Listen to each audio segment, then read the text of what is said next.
समतापुर नगर में मधुसूदन नामक एक व्यक्ति रहता था। वह बहुत धनवान था। मधुसूदन का विवाह बलरामपुर नगर की लड़की संगीता से हुआ था। एक बार मधुसूदन अपनी पत्नी को लेने बुधवार के दिन बलरामपुर गया। मधुसूदन ने पत्नी के माता पिता से संगीता को विदा करने के लिए कहा। माता पिता बोले, बेटा आज बुधवार है, बुधवार को किसी भी शुभ कार्य के लिए यात्रा नहीं करते। लेकिन मधुसूदन नहीं माना। उसने ऐसी शुभ अशुभ की बातों को न मानने की कही। दोनों ने बैलगाड़ी से यात्रा प्रारंभ की। 2 कोस की यात्रा के बाद उसकी गाड़ी का एक पहिया टूट गया। वहां से दोनों ने पैदल ही यात्रा शुरू की। रास्ते में संगीता को प्यास लगी। मधुसूदन उसे एक पेड़ के नीचे बैठाकर जल लेने चला गया। थोड़ी देर बाद जब मधुसूदन कहीं से जल लेकर वापस आया तो उसने पूरी तरह हैरान हो उठा, क्योंकि उसकी पत्नी के पास उसकी ही शक्ल सूरत का एक दूसरा व्यक्ति बैठा था। संगीता भी मधुसूदन को देखकर हैरान रह गई। वह दोनों में कोई अंतर नहीं कर पाई। मधुसूदन ने उस व्यक्ति से पूछा, तुम कौन हो और मेरी पत्नी के पास क्यों बैठे हो? मधुसूदन ने उसकी बात सुनकर उस व्यक्ति से कहा, अरे भाई, यह मेरी पत्नी है संगीता। मैं अपनी पत्नी को ससुराल से विदा कराकर लेकर आया हूँ। लेकिन तुम कौन हो? मुझसे ऐसे प्रश्न क्यों कर रहे हो? मधुसूदन ने कहा, तुम जरूर कोई चोर या ठग हो। यह मेरी पत्नी संगीता है। मैं इसे पेड़ के नीचे बैठाकर जल लेने गया था। इस पर उस व्यक्ति ने कहा, अरे भाई, झूठ तो तुम बोल रहे हो। संगीता को प्यास लगने पर जल लेने तो मैं गया था। मैंने तो जल लाकर अपनी पत्नी को पिला भी दिया।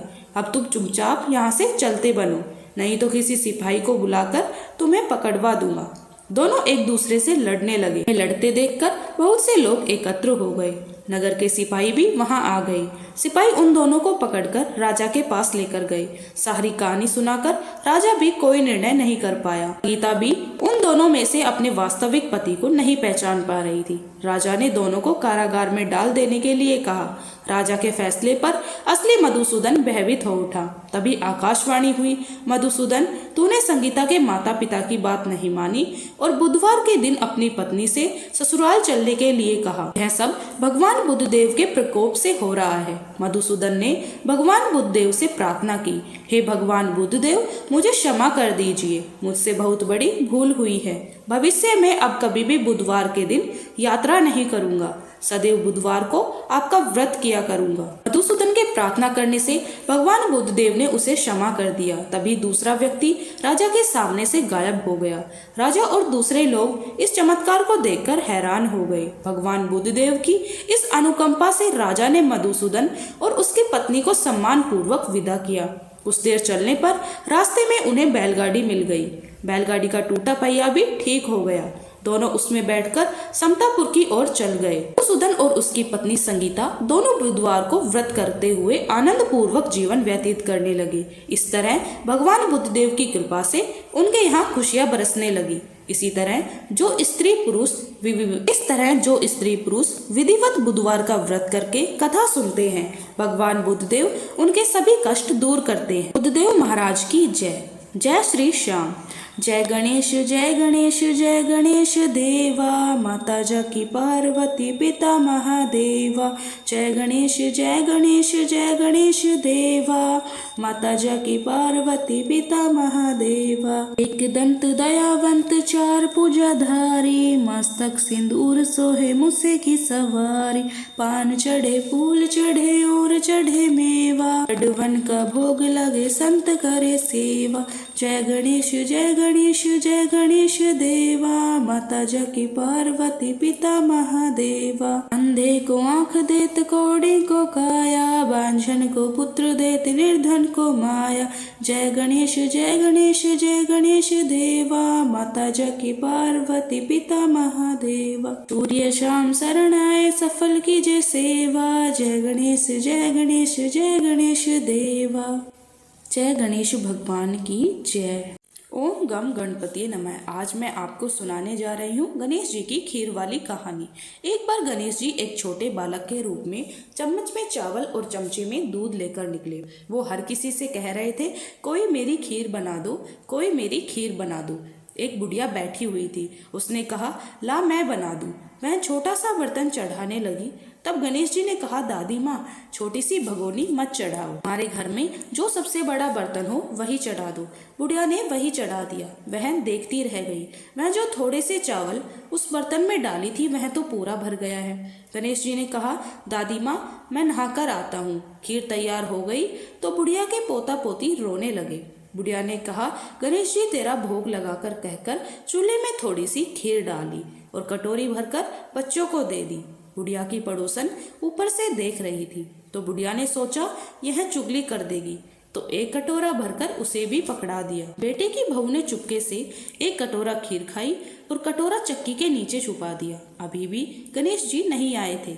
बुढ़िया को भी भूख लग रही थी। वह भी एक कटोरा खीर भरकर किवाड़ के पीछे छुपकर एक बार फिर कहा, गणेश जी आपके भोग लगी, कहकर खाना शुरू कर दिया। तभी गणेश जी आ गए। बुढ़िया ने कहा, आजा रे गणेश खीर खा ले, मैं तो तेरी ही राह देख रही थी। गणेश जी ने कहा, दादी माँ मैंने तो खीर पहले ही खा ली। बुढ़िया ने कहा, कब खाई? गणेश जी ने कहा, जब तेरे पोते पोती ने खाई तब खाई थी, जब तेरी पड़ोसी ने खाई तब खाई थी, जब तेरी बहू ने खाई तब भी खाई थी, अब तूने खाई तो मेरा पूरा पेट भर गया। बुढ़िया ने कहा, बेटा तेरी सारी बात ठीक है, पर बहू बेचारी का तो नाम मत लो, वह तो सुबह से काम में लग रही थी, उसने फिर कब खाई? गणेश जी ने कहा, चाकी के नीचे देख झूठा कटोरा पड़ा है, तूने तो मेरे भोग लगाया, वह तो वैसे ही खा गई। बुढ़िया ने कहा, बेटा घर की बात घर में ही रहने दो, अब बताओ बची हुई खीर का क्या करूं? गणेश जी ने कहा, नगरी को जिमा दो। तो बुढ़िया ने पूरी नगरी को जिमा दिया, फिर भी बर्तन पूरा ही भरा था। राजा को पता चला, बुढ़िया को बुलाया और कहा, क्यों रे बुढ़िया, ऐसा बर्तन तेरे घर सोवे, हमारे घर क्यों नहीं? बुढ़िया ने कहा, राजा जी आप ले लो। राजा जी ने खीर का बर्तन महल में मंगवा लिया।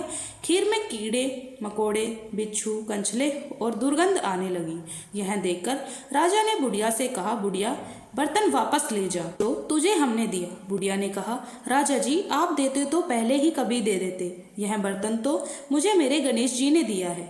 बुढ़िया ने बर्तन वापस लिया, देखते ही सुगंधित हो गई। घर आकर बुढ़िया ने गणेश जी से कहा, बची हुई खीर का क्या करें? गणेश जी ने कहा, झोपड़ी के कोने में गड्ढा खोदकर उसमें डाल दो, उसी समय सुबह उठकर वापस खोदोगी तो धन के 2-4 ढेर मिलेंगे। ऐसा कहकर गणेश जी अंतर ध्यान हो गए। आते समय झोपड़ी के लात मारते हुए गए। झोपड़ी की जगह महल हो गया। सुबह बहू ने फावड़ा लेकर पूरा घर खोद दिया, कुछ भी नहीं मिला। बहू ने कहा, सासू जी थारो गणेश तो झूठो है। सास ने कहा, बहू मारो गणेश झूठो नहीं है, ला मैं देखूं। वह सुई लेकर खोदने लगी तो टन टन करके 2 धन के ढेर निकल आए। बहू ने कहा, सासू जी गणेश जी तो साचो ही है। सास ने कहा, गणेश जी तो भावनाओं का भूखा है। यह गणेश जी जैसा आपने बुढ़िया को दिया वैसा सबको फल देना। विनायक जी की यह कथा कहने वाले, हुंकार भरने वाले और आसपास सुनने वाले सबको वैसा ही फल देना जैसा बुढ़िया को दिया।